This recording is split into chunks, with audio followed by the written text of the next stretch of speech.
Bom dia. É um prazer muito grande estar aqui para falar com vocês. Eu quero agradecer as palavras carinhosas do nosso professor Zé Geraldo, sobre a troca de saberes, né? Eu gostei disso, gostei. Eu sou pediatra, assistente técnico da imunológica, e vim falar para vocês sobre o quadro clínico da influenza. Pode passar, pode passar. Pode passar. Então, primeiro falando da transmissão, o vírus influenza se dissemina por via aérea através de gotículas expelidas durante a tosse ou espirro, ou quando alguém toca uma superfície contaminada pelo vírus. E essas gotículas com partículas infecciosas podem alcançar de 1 metro de distância e sobrevivem por várias horas nas superfícies. O vírus vive por 24 a 48 horas em superfícies não porosas, de 8 a 12 horas em roupa, toalha e papel e até 2 horas nas mãos. O tempo que o vírus vive, ele é influenciado pelos níveis de umidade no ar e da radiação ultravioleta. Então, no inverno, com a baixa umidade do ar e a ausência de luz solar, são fatores que auxiliam a sobrevida da partícula virótica. O grau que ocorre essas transmissões, ele é dependente também da virulência da cepa, do inóculo e depende da imunidade humoral e celular do indivíduo. O período de incubação, ele varia de 1 a 4 dias, ele é curto, mas em média 2 dias, e a transmissão ocorre de 1 a 2 dias antes do aparecimento dos sintomas e até 5 a 7 dias após o aparecimento dos sintomas. As crianças, elas podem transmitir esse vírus por um período mais prolongado, em média 10 dias, e os imunodeprimidos excretam o vírus por até 20 dias. Pode passar. Aqui eu coloquei uma tabela para a gente fazer uma avaliação rápida sobre a diferença de resfriado e gripe. O resfriado ele é causado por vários agentes virais, predominantemente o rinovírus, em 70%, mais ou menos, e ele tem um início insidioso, a febre alta não é comum, nem dor de cabeça, a gente vai ter uma tosse produtiva, espirros, obstrução nasal, dor de garganta, e a dor no peito, quando tem, ela é leve. Lembrando que 30, 50... Não, volta um pouquinho. Ó, passou muito. Aí, não. Vai. Isso, fica aí um pouquinho. Lembrando que 30 a 50% das infecções pelo vírus influenza, elas são assintomáticas, mas mesmo assim os indivíduos excretam o vírus e podem transmiti-los a outras pessoas. A gripe ela tem um início abrupto, com febre elevada, geralmente acima de 39, 40, 41 graus, e a gente vai ter dor de cabeça, tosse seca, mialgia, cefaleia, fadiga, mal-estar, prostração intensa, espirros e obstrução nasal, e a dor de garganta a gente tem também, e a dor no peito é comum. Pronto, passa. As manifestações clínicas na criança, ela vai depender da idade da criança e se ela teve contato prévio com o vírus influenza. As manifestações clássicas, muitas vezes a gente não encontra elas. Em parte porque as crianças pequenas elas não sabem vocalizar que estão com dor de cabeça ou com mialgia. Esses 2 sintomas a gente começa a colher em criancinhas a partir de 3 aninhos.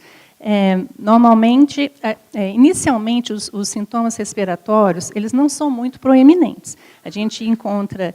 Eles vão apresentar dor abdominal, náuseas, vômitos, diarreia, náuseas, vômitos, diarreia e também uma queda no apetite. A febre é geralmente alta, acima de 39 graus, em 50% das crianças, e com isso nós vamos ter crises convulsivas, tosse e rinite em torno de 77, 78%.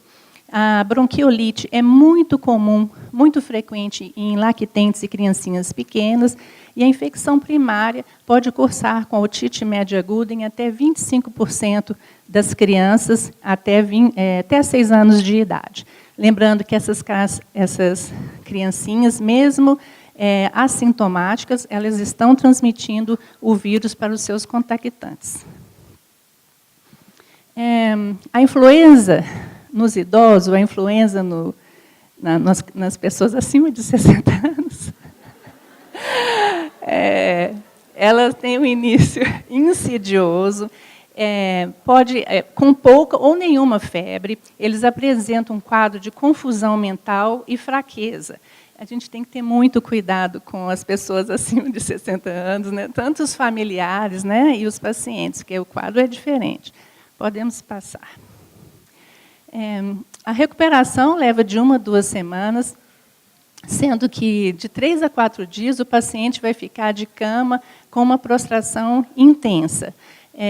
O curso clínico ele vai depender da virulência da cepa, da idade do paciente e associação de doenças crônicas. Embora de natureza autolimitada, as complicações podem ocorrer.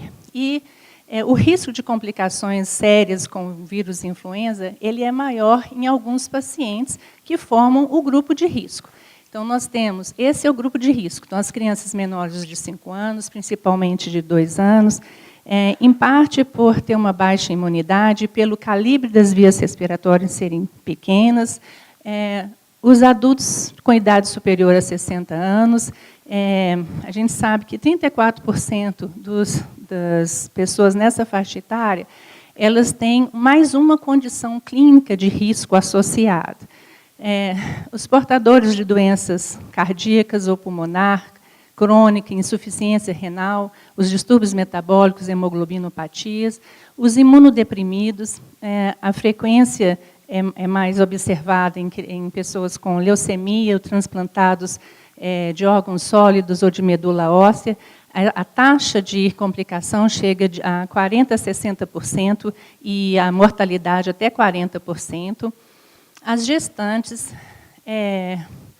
elas têm um risco maior de doença grave, de pneumonia viral, está associado também a abortamentos espontâneos, recém-nascidos de baixo peso e cardiopatias congênitas. Os obesos mórbidos, que antes a gente não sabia, até a pandemia de 2009, né, a obesidade ela tem efeito na função respiratória, né?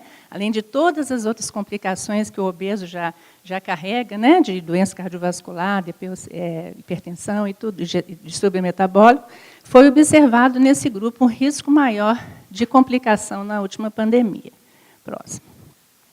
Próximo, Geraldo. As complicações elas podem ser decorrentes do próprio vírus ou de infecções bacterianas. A pneumonia viral ela é uma complicação rara, mas muito grave. Ela geralmente ocorre no grupo de risco e em indivíduos jovens. Tem um comprometimento pulmonar intenso, com uma evolução muito rápida, taquipneia, cianose, hipoxemia e, eventualmente, a morte. Mas as complicações mais frequentes do vírus influenza são as infecções bacterianas secundárias. Nós sabemos que o vírus influenza ele facilita a aderência da bactéria no epitélio respiratório. Então, nós vamos ter as otites, sinusites, laringites, bronquites e pneumonias. As pneumonias são frequentemente associadas ao Streptococcus pneumoniae, ao Haemophilus influenzae e ao Staphylococcus aureus. Próximo. Não. Ainda como complicação da doença causada pelo vírus, nós temos a descompensação de doenças crônicas, né? Doenças cardiopulmonares, os distúrbios metabólicos, diabetes, doenças neuromusculares, insuficiência renal. Nós sabemos que, durante o inverno, o índice de internação por doença cardiopulmonar chega a 13%, e isso é um fator de risco grave para óbito nesses pacientes. O diabético, nós sabemos que toda infecção ela vai descompensar a doença, ele descompensa rápido. E aí ele vai ter 3 vezes maior um risco de óbito pela complicação do vírus influenza. Nós temos também as complicações neurológicas. Principalmente, a gente tem em criança as crises convulsivas, que chegam a 36% dos casos, e em criancinha que já tem uma condição neurológica pré-existente, essas complicações neurológicas chegam até 77%. Temos também as encefalopatias agudas, as miosites, a síndrome de Reye e a síndrome de Guillain-Barré. A síndrome de Reye, ela é uma complicação rara e fatal, que acomete principalmente crianças, mas pode acometer em qualquer idade. Ela se caracteriza por um quadro viral, de influenza ou varicela também, seguida de encefalopatia aguda, insuficiência hepática, falência de múltiplos órgãos em indivíduos que usaram ácido acetil salicílico. Felizmente, a frequência da síndrome de Reye está diminuindo pela redução do uso de salicilatos. A síndrome de Guillain-Barré, ela acomete principalmente adultos de entre 30 e 50 anos, mas pode ocorrer em qualquer idade. É uma doença autoimune quando os anticorpos do próprio corpo eles atacam equivocadamente a bainha de mielina, provocando um processo inflamatório intenso, com bloqueio do estímulo nervoso, há uma perda motora, com pouco ou nenhuma perda de sensibilidade. A gente observa uma paralisia ascendente dos nervos periféricos, chegando até aos cranianos proximais. Pronto, deixa eu ver. Então, era isso que eu queria falar. Então, a infecção por influenza é uma doença muito grave e pode ser... a melhor forma de proteção é a vacina. Quanto mais pessoas se vacinam, maior é o benefício alcançado por todos. É isso que eu queria falar.